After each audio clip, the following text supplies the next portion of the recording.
Hello বন্ধুরা, আগের ম্যাচে পাকিস্তানকে হারিয়ে আজ ইউএসের বিরুদ্ধে খেলতে নেমেছিল ভারত, যেখানে ইউএসএকে হারিয়ে সুপার 8-এ জায়গা পাকা করলো ভারত।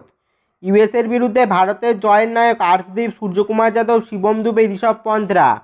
ম্যাচের কথা বললে এদিন ভারত টসে জিতে বোলিংয়ের সিদ্ধান্ত নেয়। ইউএসএ নির্ধারিত 20 ওভারে 8 উইকেট হারিয়ে করে 110 রান। ইউএসএর হয়ে সর্বাধিক রান করে নীতিশ কুমার, 23 বলে 27 রান। ভারতের হয়ে সেরা বোলিং করেন আর্শদীপ সিং, 4 ওভারে মাত্র 9 রান দিয়ে 4 উইকেট তুলে নেন আর্শদীপ। এছাড়া হার্দিক পান্ডিয়া 2 উইকেট ও অক্ষর প্যাটেল 1 উইকেট পায়। বুমরা, সিরাজ এদিন উইকেটলেস গেলেন।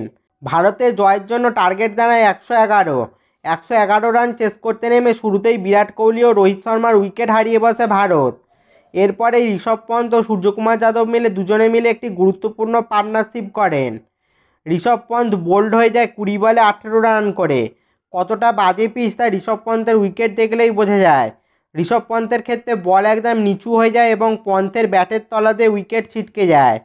এরপর শিবম দুবে নেমে অপরাজিত 35 বলে 31 রানের ইনিংস খেলেন এবং সূর্যকুমার যাদব করেন 49 বলে 50 রান। ভারত ম্যাচ জিতে যায় 10 বল বাকি থাকতে 7 উইকেটে। ফলে 3 ম্যাচে 6 পয়েন্ট নিয়ে সুপার 8-এ কোয়ালিফাই করে গেল ভারত। ঋষভ পন্থের 18 রানের ছোট ইনিংস হলেও তার গুরুত্ব ছিল এদিন অনেকটা এই ছোট রান চেসের ক্ষেত্রে, কারণ ওই সময় যদি প্রথম দিকে আরও একটা উইকেট পড়ে যেত তাহলে তা ভারতের জন্য অনেক ডিফিকাল্ট হয়ে যেত। সূর্যকুমার যাদব এদিন হাফ সেঞ্চুরি করলেন, তবে স্কাইয়েরও ক্যাচ মিস হয়েছে এদিন। আমেরিকার যে প্লেয়ারটার কথা না বললেই নয়, তিনি হলেন সৌরভ নেত্রভালকার। এদিন রোহিত ও কোহলিকে আউট করলেন সৌরভ নেত্রভালকার। এখন প্রশ্ন হলো, পাকিস্তান কি ওয়ার্ল্ড কাপ থেকে বিদায়?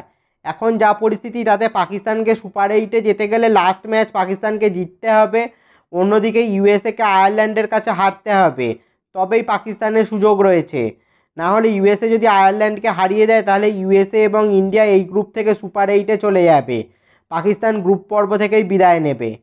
তো বন্ধুরা, ভারতের এই ইউএসএর বিরুদ্ধে জয় নিয়ে তোমাদের কি মতামত তা নিচে কমেন্ট করে জানাও। এই ধরনের ক্রিকেট রিলেটেড ভিডিও পেতে অবশ্যই চ্যানেলটি সাবস্ক্রাইব করে দাও আর পাশের বেল আইকনটাও বাজিয়ে দাও। ফেসবুক থেকে ভিডিওটা দেখলে পেজটা অবশ্যই ফলো করে দাও। ভিডিওটা লাইক শেয়ার করতেও ভুলবে না যেন। দেখা হচ্ছে পরের ভিডিওতে।